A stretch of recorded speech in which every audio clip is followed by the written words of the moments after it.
So this is a bit of a different video. If you guys subscribe to the channel or if you've seen my channel, you probably know me for my takes on football, Man United, Champions League, all that good stuff, right? But I've never made it a secret that I'm also a big NBA fan. I'm a Toronto Raptors fan. I've said on a few times. I keep up with the NBA. I used to watch it all the time when I was back in New York and Toronto, and I still hold a big interest in it.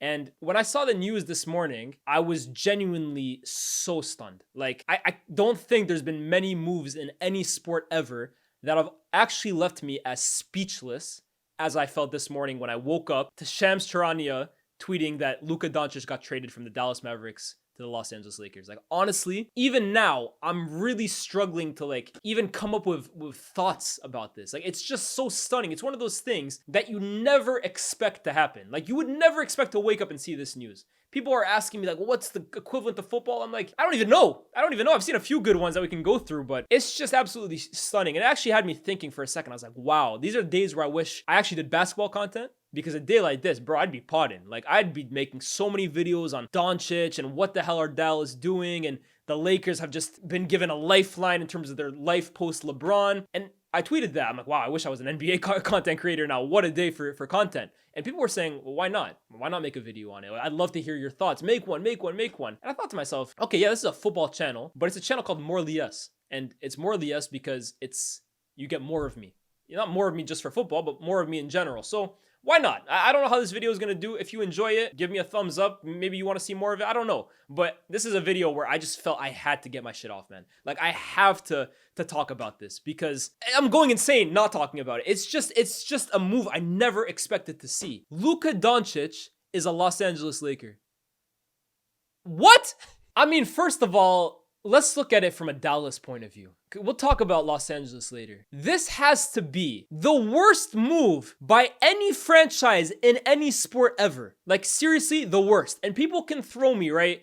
Like, oh, the Clippers gave up 5 first-round picks and Shea for Paul George. Okay, yeah, in hindsight, the way that move ended up is an L move. But forget about the hindsight. At the time, I remember, I'm a Raptors fan. When they traded for Paul George, by the way, they needed to get Paul George to bring Kawhi to the Clippers, and 5 first-round picks, and Shea, who was a good player at that point, but no one knew he'd explode into an MVP candidate. No one thought that was a bad move. If anything, it was like, oh, the Clippers just got the best two-way players in the league. They're putting together a super team. No one thought that was a bad move. Like, you can find numerous examples of that. If you tell me, oh, Man United signing Anthony for $86 million, that's a bad move. There, I can agree with you. But the Dallas Mavericks giving away Luka Doncic today is by far worse than anything I've ever seen for numerous reasons, right? First of all, I always say basketball compared to football is very different in terms of the player dynamic.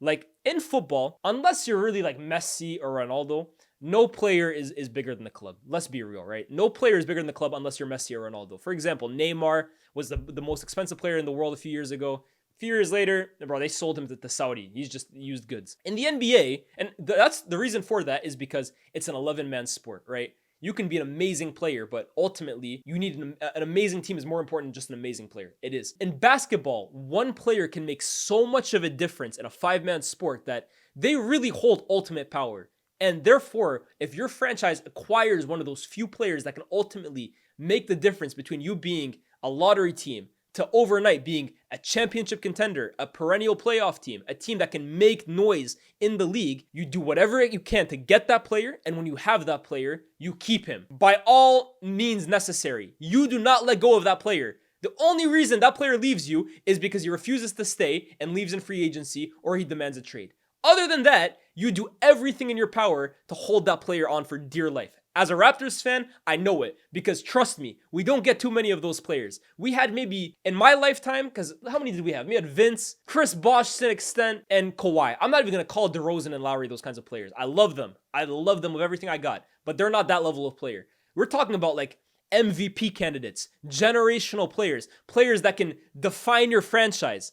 They don't grow on trees. Honestly, they do not just fall out of thin air, especially for franchises like Toronto and Dallas, who are not big free agent destinations. You're not going to bring those players through the allure of your franchise. You're either going to draft them or you're going to trade for them. And with Luka Doncic, they hit the lottery, bro. They hit the jackpot of all jackpots. Because get this, they didn't even draft him. Atlanta drafted him and they traded him They drafted Trae Young themselves, and they drafted him and traded him for Luka. So already they got lucky in that regard. Most people consider Atlanta messing that up. You have Luka. Luka in his 7 years in the league has shown to be a generational talent. I think I read today his current average in the NBA throughout his career sits third highest in NBA history with 28 points a game. He's been a consistent all-star. He's been an MVP candidate on a few occasions. He went to the damn finals 8 months ago, 6 months ago, and 6 months later, he's traded.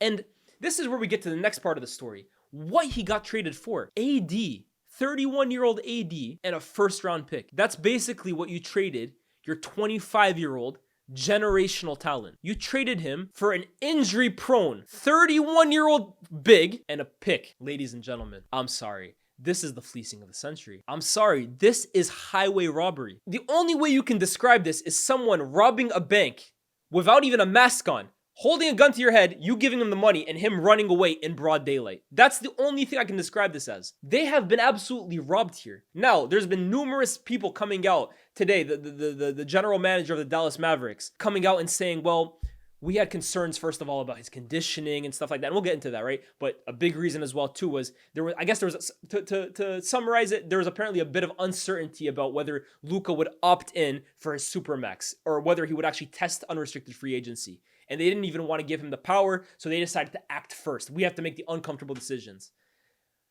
Are you serious? Give me a break, man. Honestly, like, you decided a decision that has to be made a year and a half from now had to be made right now. And even worse than that, you didn't even sound out the entire NBA. You didn't even go across the league and shop Luka and see what the best deal you could get was. You took the first offer you could get, which isn't that great of an offer. Now, AD to the Mavericks, we can talk about that in a little bit. But AD, who's 31 years old, has had severe injury problems nearly the entirety of his career. This is the first year in God knows how long that AD is consistently available. You gave up your 25-year-old generational talent for that and a first-round pick who there's zero guarantee will ever even be 1/10 the player Luka Doncic is. You did that while your team doesn't even control its draft future from 2027 to 2030. So you've given away the present and the future for what? Maybe a year of contending with AD and Kyrie, where you don't even know if you'll be as competitive as if you had just kept Kyrie and Luka together. It's a team that just came off the NBA Finals. Who's to say that AD and Kyrie is any better if they're even at the same level? It's baffling to me. So in the short term, do you get better? Maybe. Even if you want to, maybe there's a chance for 2 years, because let's be real, AD, there's a history of bigs in this league. Past mid-30s, they don't last very long. And with AD's injury problems already, it'll be a miracle if after 34 years old, he's even usable. Let's be real. And you didn't get any draft capital either. So long-term, you're screwed. What do you do when Kyrie and AD are basically done? What are you left with? I cannot believe they've made this move today. And even more so than that, I can't believe this was the trade package that made them bite. You're telling me that if you had gone to OKC with Luka, you couldn't have at least secured your future with a ton of draft picks? Because OKC, boy, they could fill a bank with the amount of first round picks that they have. You're telling me you couldn't get a better offer from OKC. You're telling me that you couldn't have gone to any other franchise in the league and gotten something out of Luka. That's astounding to me. When I think of how much Kevin Durant went for when the Suns traded for him, when I think of how much it's baffling to me that this is the best package that they could get. Seriously, and you know what it is too, right? I feel like Dallas, for the longest time, have been considered a franchise that have a lot of respect throughout the NBA. They're serious franchise. They do things the right way. They're well respected, right? They're not a laughing stock in the league by any means. But I think today their reputation has taken a hit. I think by players, I think by the media, I think by their own fans, I think they've taken a massive hit on their reputation, because I don't think anybody in their wildest dreams, you'd need someone to come from the future to tell you that Luka would get traded. Otherwise, I don't think anyone in their wildest dreams could have imagined that this morning he would no longer be a Dallas Maverick. And I'm hearing this talk now about his weight and his conditioning, and he was drinking a beer after the finals, and they have concerns about his defense. Defense wins championships. Do me a favor, bro. Luka Doncic could be 400 pounds for all I care. He's 25 years old. Work on it. This isn't the final version of Luka. If you're, less than pleased about what he is right now, he's 25. Work on it. Work with him. You have a player right here that every single team in the league would kill for. One of them has just gotten them. But every team in the league would kill to have Luka Doncic. 400 pounds, 300 pounds or not, conditioning problems or not, they'd kill to even have the chance to work with him, to at least try and see if they can fix that, and then build a team around him. And you had it in the palm of your hands. 25 years old, you have a decade long to basically mold him into whatever you want and mold a team around him that can ultimately win championships. And you've given that up for like a year or two of AD and Kyrie. This, for me, is up there with worst moves, man. Seriously. What do they look like with Kyrie and AD? That's a nice, little man, big man combination right there, bro. Like, they're going to be okay if they can even share enough time on the court together. Because we know Kyrie and AD are not the most durable players. That's a decent 1-2 punch right there. I'll give it to them. Does this make them favorites in the West? Absolutely not. I don't think this gives them any guarantee that they make it out of the Western Conference, because the West is a dogfight. And for me, even more concerning than now is, in 2 years, what does this look like? In 2 years, what are the Dallas Mavericks looking like? Even if they win a championship, I still think this is a terrible move. They could win a championship with AD and Kyrie, and this was still the wrong move in my opinion. Because you had, with Luka, the potential to build a dynasty. If you have a player like that, the goal is to keep him for the rest of his career or until he says, I want to leave. Even if Luka had said in a year and a half or like a year or 6 months, I want to leave, I want to trade or something like that, or I'm not going to sign the thing. Okay, then you got to bow to his command. But you thinking you're bigger than Luka Doncic, you're bigger than one of the best talents that we've seen over the last 10, 15 years is just amateurish. It's childish. It's ironic because Mark Cuban, who sold the majority of his percentage in the Dallas Mavericks, right? I think a few years ago, he basically said, right, if it came between him losing Luka or his wife, he's keeping Luka every single day of the week. And that's the mentality you have to have when you're owning an NBA franchise. These players don't grow on trees. Luka Doncic's do not fall out of the sky. The guarantee that you find a Luka Doncic in the draft every year is 1%, if that. And then the chance that he falls to your team is even less than 1%. And you had him, and you gave him away for nothing. I'm sorry, I cannot believe it. I can't believe it. Now, on to the Lakers, who, honestly, you guys are the luckiest franchise on the planet. Seriously, how do you guys get away with it, man? How do you guys do it? This is a team that with AD and LeBron were going absolutely nowhere. Now, and after them, they were in a world of trouble. Let's be real. AD and LeBron, you knew they had a ceiling this year because the team around them just isn't good enough. In fact, AD literally came out a few weeks ago and said, we need a center. I want to play the 4. We need a big center, and then maybe we can do something. But let's be real. They didn't have the pieces to build a much better team around LeBron and AD. We were basically just waiting for LeBron to call it a day and then AD to get the hell out of there. And then from there, we don't even know what the Lakers look like. And now they have literally just been handed on a golden platter the next 10 years. They have.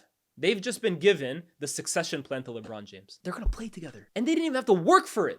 They didn't even have to work for it. They didn't have to tank. They didn't have to pray for a miracle in the draft. They didn't have to go through years of tanking. They just got given the future for 10 years. For basically, I don't want to say basically nothing, because AD, big servant to the franchise, man. He helped them win a championship. Come on, big respect to AD. But let's be real, AD was going nowhere with the Lakers. They were going nowhere with him. Eventually, they'd have to move on. And they've gotten the chance to move on with a 25-year-old freak, a 25-year-old superstar. I mean, how lucky can you be? How lucky can you be? Los Angeles Lakers fans, right now, tell me how you guys are feeling, man. Because you guys have just hit the jackpot without even having to do much work. I'm sure Rob Pelinka, man, when he got this call, this is probably how it went. Yo, Rob, are you guys interested in trading AD? Nah, not at all. What about for Luka Doncic? Yep, here's AD. That's as simple as it is. That's the easiest sell on the planet. He probably couldn't believe his luck. He probably thought he was dreaming. He probably had to pinch himself 16 times to actually believe that a team was stupid enough to take an old injured player off his hands and give him, in return, a 25-year-old with the sky as the limit. He probably thought he was in dreamland. And now LA aren't going to do anything this year and probably won't do anything next year, right? Let's be real. Luka and LeBron, they got 80 points between them. Probably, but there's no rim protection. There's barely any talent in the front court. LeBron is aging. The defense between the two of them is basically non-existent. They're going to have to rebuild the team around Luka, but at least they get to do it. At least they get the opportunity to rebuild around him. And that's what I'm trying to emphasize here, right? As many concerns as you could have about Luka's defensive game, as many concerns as you could have about his weight and his professionalism, the fact is, when you have a talent like that in the NBA, at that age, with that potential and what he's already done, you work with it, man. You make the most out of it. You have to. You have to, man, because you don't know when a player like that is going to land at your feet. It's not like football where, okay, the big teams are always the big teams. So if you have the best players and a player's misperforming, you sell him and you just go buy someone else. In the NBA, it doesn't work like that. It doesn't work like that. If you get a player like that, that's why they call it a franchise cornerstone. It's a player that you work around for the rest of his career. And they've just basically given up that chance for 2 years of maybe making some noise. I have to be honest with you, it's one of the most shambolic things ever. Now, Luka, I think is gonna approach the rest of this season and this Lakers thing with so much. Well, he's gonna have fucking revenge on his mind, bro. He's gonna have blood in his eyes. They're playing on February 25th. Oh my God, he's gonna be a bloodhound, bro. Honestly, he might drop 40 on him. He might drop 50. How about that? And rightfully so. He's probably more shocked than all of us. This was his franchise. This was his team. This was his city. He's talked so many times about how much he loves the city, how much he loves the Mavericks. He was supposed to be the heir to Dirk Nowitzki. He was supposed to overtake Dirk, who, for all intents and purposes, is one of the greatest NBA players of all time. He was supposed to eclipse him. None of it has gone to plan. None of it has gone how it was expected to. A team that just made the finals 6 months ago, just traded their best player. That's unheard of, man. I can't think of another situation like that. I genuinely can't. But one last thing, right? This is the final point here. And I'm not one of these people who believes in conspiracy theories. Like I'm seeing some people say, oh, Adam Silver orchestrated this whole trade to get Luka in Los Angeles. I don't believe that. But there's always been this conversation around the league that who's going to take over when LeBron, Curry, and KD leave? Who's going to be the face of the league post LeBron? And I think there was that question when MJ left and then when Kobe left. And there was always that question hanging over, like when LeBron leaves, who's carrying this league in terms of ratings, in terms of interest worldwide? Who's the next face of the league? I think it was a big question. I think after today, that question doesn't exist anymore. Luka Doncic playing for the Los Angeles Lakers, for me, it's just restored the NBA. That's now the face of the league. Whether you like it or not, Luka in LA. That's it. That's the NBA's wet dream right there. That's Adam Silver's wet dream. Whether he meant for it or not to happen, that's his wet dream right there. His league is saved. Luka in Los Angeles. LeBron and Luka for the next 2 years, maybe. Well, actually, we don't know what happens with LeBron because I'm hearing Golden State rumors right now. But those two together for the next 2 years at most. You're telling me the first game that Luka plays with LeBron in LA, everyone is going to have their eyes glued to the TV. All of a sudden, we care about the Lakers again. All of a sudden, the regular season, we want to see what happens. Everyone's going to be watching February 25th. This is a masterstroke for the NBA. Don't get it twisted because Luka and Dallas, no disrespect to Dallas. Like I said, A-class organization. Nothing but respect for them. But it's difficult to market Luka and Dallas too much. Luka in Los Angeles. I'm telling you, everybody in the NBA front office is throwing a party tonight. Mission accomplished. The league is saved. And LeBron, last note on LeBron, because I know with the NBA, it always revolves around the big fella.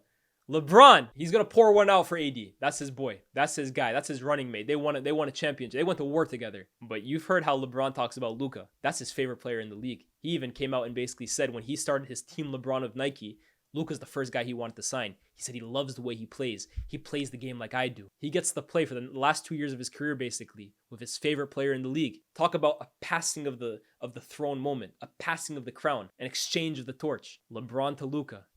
Adam Silver is a happy man today. But guys, let me know what you guys think about this video. Let me know what you guys think about this trade. Is it the craziest shit you've ever seen? And also, more importantly to me, what do you guys think about this video? Did you guys like it? Would you want to see more of it? Or do you want me to just say stick to football? If that's the case, by all means, tell me in the comment section down below.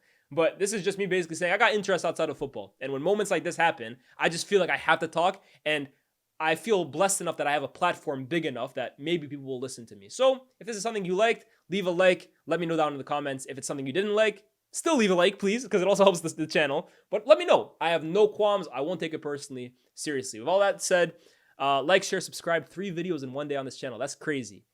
But yeah, catch you next time. Peace.